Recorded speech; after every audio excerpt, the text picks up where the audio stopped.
بسم اللہ الرحمن الرحیم۔ اہدنا الصراط المستقیم راہ پر لگا دینے کے ہے۔ فطرت نے مخلوق کو ان کے مناسب جس طرح حال، جسم و قوا دیے ہیں، اسی طرح ان کی ہدایت کا فطری سامان بھی مہیا کر دیا ہے۔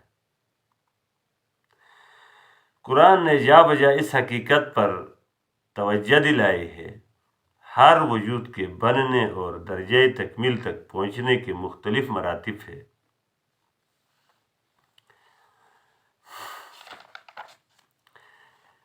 اور ان میں آخری مرتبہ ہدایت کا ہے۔ اللہ رب العزت نے سورۃ اعلیٰ میں 4 مرتبوں کا ذکر کیا ہے۔ الذی خلق فسوی والذی قدر فہدی، جس نے ہر چیز پیدا کی، پھر اسے درست کیا، پھر ایک اندازہ ٹھہرا دیا، پھر اس پر راہ عمل کھول دی۔ 4 مراحل، الذی خلق فسوی والذی قدر فہدی، یعنی تکوین وجود کے 4 مرتبے ہوئے۔ نمبر 1 تخلیق، نمبر 2 تسویہ، نمبر 3 تقدیر، نمبر 4 ہدایت۔ تخلیق یعنی پیدا کرنے کا وجود کا مواد عدم سے فطرت نے وجود میں لایا۔ کائنات کے ہر وجود کا مواد عدم سے وجود میں آ گیا ہے۔ تسویہ کا مطلب ایک چیز کو جس طرح ہونا چاہیے ٹھیک ٹھیک اسی طرح درست اور آراستہ کر دینے کے ہیں۔ تقدیر کے معنی اندازہ ٹھہرا دینے کے ہیں، یعنی پانی کے بغیر مچھلی مر جائے گا، بغیر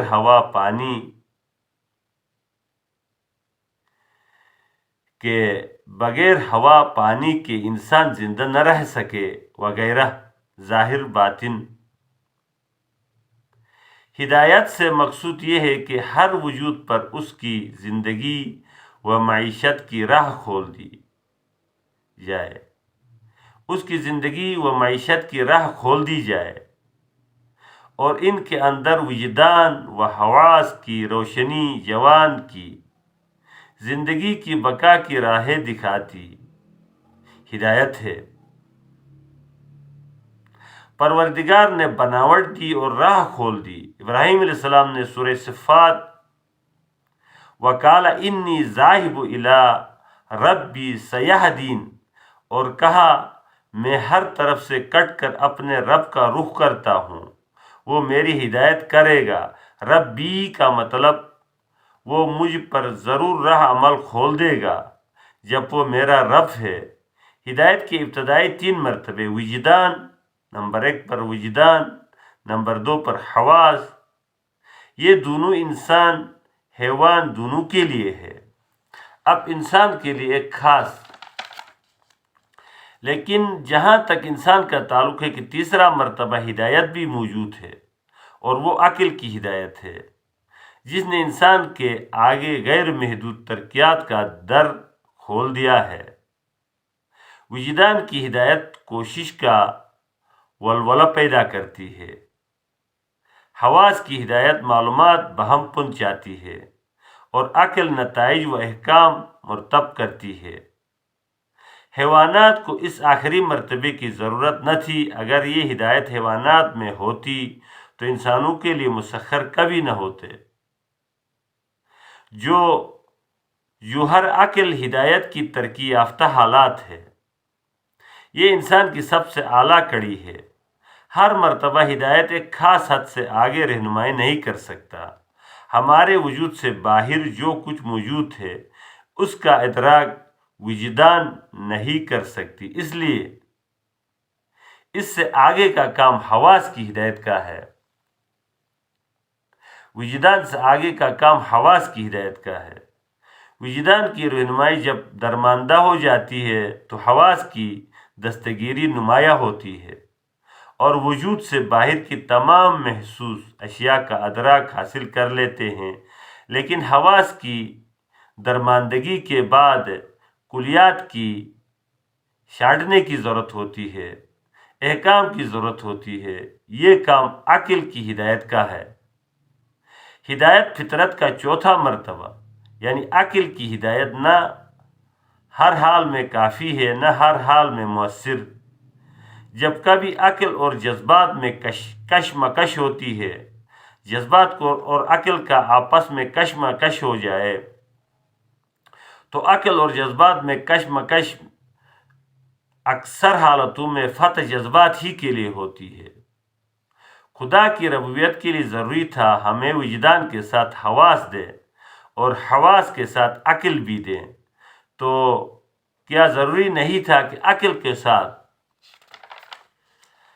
کچھ اور دیں؟ کیونکہ ہر ایک چیز اپنے حد سے آگے نہیں بڑھ سکتی، عقل بھی ایک حد سے آگے نہیں بڑھ سکتی۔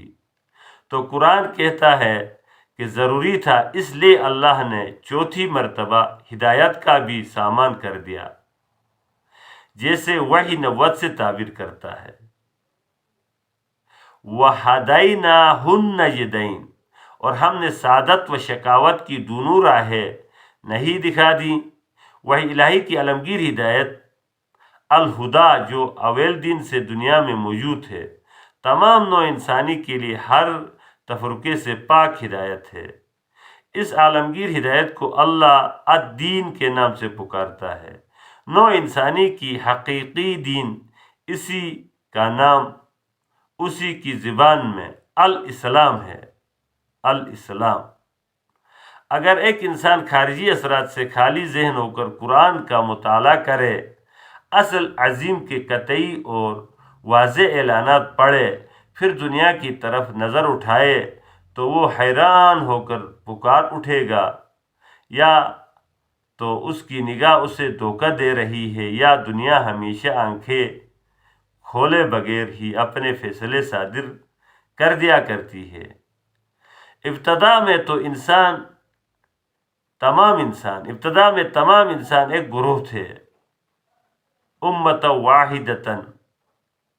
پھر اختلاف و تفرقے پڑے تو وحی کا سلسلہ، اللہ کا قانون یہ ہے کہ جب تک راہ ہدایت نہ دکھا دے، عذاب دینے والا نہیں۔ خدا کا دین بچھڑے انسانوں کو جمع کر دینے کے لیے ہیں۔ بعد میں بھی اختلاف دین میں نہیں ہوا، شرح اور منہاج میں ہوا، اور یہ ناگزیر تھا۔ دین روح ہے اور شرع جسم، تو دین سب کا ایک ہے، سارے انسانوں کا دین ایک ہے، تمام فرقوں کا مسلکوں کا دین ایک ہے، اور فرع یعنی راستہ ہر گروہ کے لیے اللہ نے عبادت کا خاص طریقہ ٹھہرا دیا ہے جس پر وہ چلتا ہے۔ تم لوگوں کو اپنے پروردگار کی طرف دعوت دو اور نیکی کی راہ میں ایک دوسرے سے آگے بڑھ جانے کی کوشش کرو، اصل کام یہی ہے۔ قرآن کے چند اجزاء کا مفہوم۔ دین سب کے لیے ایک ہی ہے، اس کا تعداد اور تنوع نہیں ہو سکتا، البتہ شرع سب کے لیے یکساں نہیں ہو سکتا۔ مذہب کا اختلاف اصل کا اختلاف نہیں، محض فرع کا اختلاف ہے۔ اگر خدا چاہتا تو تمام انسان ایک راہ پر جمع ہو جاتے یا ایک ہی قوم بن جاتے۔ اس آیت کی صدر میں فکر و اختلاف طبیعت بشری کا قدرتی خاصہ ہے۔ اس اختلاف کو حق و باطل کا معیار نہیں سمجھنا چاہیے۔ جب خدا نے انسان کی طبیعت ہی ایسی بنائی ہے، اس میں اصل مقصود خدا پرستی اور نیک عملی کی تعلیم، اس میں سب متفق ہے۔ فکر و عمل کے ہر اختلاف کے لیے رواداری اور وسعت نظری کی تعلیم دینا۔ اختلاف فکر و عمل طبیعت انسانی کا قدرتی خاصہ ہے۔ ہر جماعت کو اپنا طور طریقہ اچھا دکھائی دیتا ہے، وہ اپنی باتوں کو دوسروں کے مخالفانہ نگاہ سے نہیں دیکھ سکتے، جبر سے کسی کے اندر ایک بات بھی نہیں اتار سکتے۔ اللہ جل جلالہ نے اس قرآن میں فرمایا کہ تم ان کے بتوں کو شب و ستم نہ کرو۔ خدا کے ٹھہرائے ہوئے دین کی حقیقت یہ ہے کہ دنیا کی ہر چیز کی طرح انسانی افکار و اعمال کے بھی خواص و نتائج ہوتے ہیں۔ اعتقاد و عمل اصل چیز ہے، لیکن ہر گروہ یقین کرتا ہے کہ دین کی سچائی اسی کے حصے میں آئی ہے، باقی تمام انسان اس سے محروم ہے۔ ہر مذہب کا پیرو دوسرے مذہب کے خلاف نفرت و تعصب کی تعلیم دیتا ہے، اور دنیا میں خدا پرستی اور دینداری عداوت و نفرت کی راہ بن گئی ہے۔ سچائی اصلاً سب کے پاس ہے، مگر عملاً سب نے کھو دی ہے۔ گروہ بندی کا نتیجہ یہ ہوا کہ خدا کی عبادت گاہیں الگ الگ ہو گئی ہیں۔ اللہ کا فضل سب کے لیے ہے، پس جو بھی انسان ہدایت کی راہ چلے گا ہدایت یافتہ ہوگا، خواہ یہودی ہو یا کوئی اور ہو۔ دین الہی کا اصل نو انسانی کی اخوت و وحدت ہے، نہ کہ تفرقہ ہے۔ دین الہی عمل کا قانون ہے، اور ہر انسان کے لیے وہی ہوتا ہے جو اس کے عمل کی کمائی ہے۔ ایمان کی راہ یہ ہے کہ سب کو مانو، انکار کی راہ یہ ہے کہ سب کا یا کسی ایک کا انکار کرو۔ فطرت کے قوانین میں کبھی تبدیلی نہیں ہو سکتی۔ دین حنیف جس کی ابراہیم علیہ السلام نے دعوت دی تھی، اس کا نام اسلام ہے۔ قرآن نے یہودیوں کے پیغمبروں اور عیسائیوں کے داعی کا بھی معترف ہے، یعنی تعریف کیا ہے ان کے اچھے کام کا۔ قرآن مذہبی گروہ بندی کی روح کا مخالف دین وحدت کا اعلان کرتا ہے۔ قرآن مذہبی گروہ بندی کی روح کا مخالف دین وحدت کا اعلان کرتا ہے، جس کے ذریعے تمام انسان ایک صف میں کھڑے ہو سکتے ہیں۔ قرآن اتنی سہل اور مختصر دو لفظ ایمان اور عمل صالح کا تعلیم دیتا ہے۔ سیدھی راہ پر چلنا باتباع طلب ہر انسان کے اندر موجود ہے۔ انعام غضب کی ضد اور محرومی جہل کا نتیجہ ہے۔ محرومی دو وجہ سے ہوتی ہے، جاہد اور جاہل۔ جاہد وہ ہوتا ہے جو حقیقت پا لیتا ہے اور اس سے روگردانی کرتا ہے۔ جاہل وہ ہوتا ہے جو حقیقت سے ناشنا ہوتا ہے اور اپنے جہل پر قانع ہو جاتا ہے۔ خدا پرستی انسانی فطرت کا خمیر ہے، اس لیے نماز پڑھتے کو دیکھے تو لذت محسوس ہوتی ہے۔ انسان محبت کا اثر دیر سے قبول کرتا ہے۔ خدا کا صحیح تصور وہی ہو سکتا ہے جو سر تا سر حسن و جمال اور رحمت و محبت کا تصور ہو۔ اللہ جو کچھ کرتا ہے بغیر حکمت و مصلحت کے نہیں کرتا۔ حق قائم و باقی رہنے کے لیے ہوتا ہے۔ تذکیر کا مطلب معاملے کے خدا کی طرف سے ہونے میں شک نہ کرو۔ انسان کی مادی تصورات کی طرح خدا پرستانہ تصور میں بھی تدریجی ارتقاء کا سلسلہ جاری رہا، لیکن یاد رہے کہ خدا کی تصور سے مقصود اس کی صفات کا تصور ہے۔ چنانچہ ہم دیکھتے ہیں کہ انسان کا پہلا اثر جو قبول کریں گے خوف کا ہوگا، محبت کا نہ ہوگا، اور محبت کو دیر میں پکڑتے ہیں۔ والسلام۔